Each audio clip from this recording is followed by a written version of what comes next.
Imbis na 12 kandidato, 11 lang ang binanggit ni Pangulong Bongbong Marcos sa kampanya ng kanyang senatorial slate kamakailan. Hindi niya binanggit ang kanyang kapatid na si Senadora Amy Marcos na umaalma sa pag-aresto kay dating Pangulong Rodrigo Duterte. May unang balita si Jonathan Andal. Sa campaign rally ng Alyansa para sa Bagong Pilipinas sa Cavite at sa Laguna, parehong wala sina Senadora Amy Marcos at Congresswoman Camille Villar. Sa parehong pagkakataon, binanggit ni Pangulong Bongbong Marcos sa kanyang speech si Villar, pero hindi ang kapatid na si Senadora Amy. 12 ang kandidato sa slate ng Alyansa, pero at wag natin gawing alyansa lamang nitong 11 na tao, 11 na kandidato na tumatakbo bilang senador na kasama sa alyansa.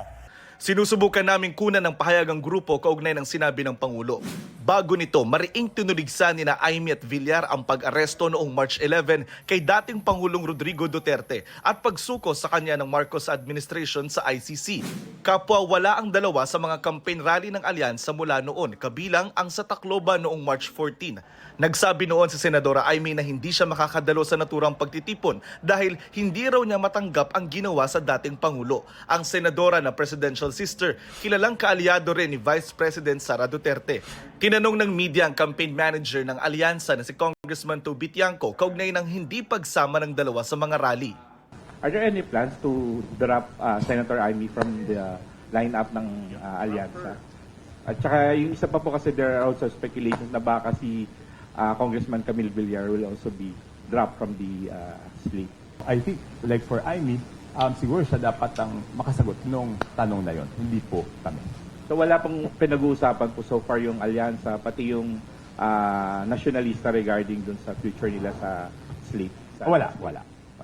Sabi ni Senadora Amy, hindi pa sila nagkakausap ng Pangulo at ni Tiangco.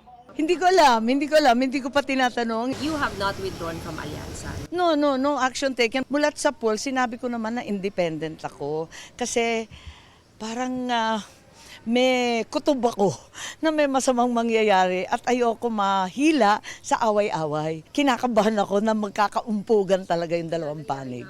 Nangyari nga po. Mas tutok daw siya ngayon sa pagdinig kaugnay ng pag-aresto sa dating Pangulo. Naaalangan ako, nagbibisi-bisihan ako. Mahirap mag-aral ng international law, hindi naman natin masyadong kabisado. Iba kasi yung sistema nila. At ang pinakamahalaga, wag natin isuko ang ating soberanya. Nag-text ang GMA Integrated News kay Representative Villar para sa kanyang reaksyon at hinihintay namin ang kanyang tugon. Ito ang unang balita, Jonathan Andal para sa GMA Integrated News.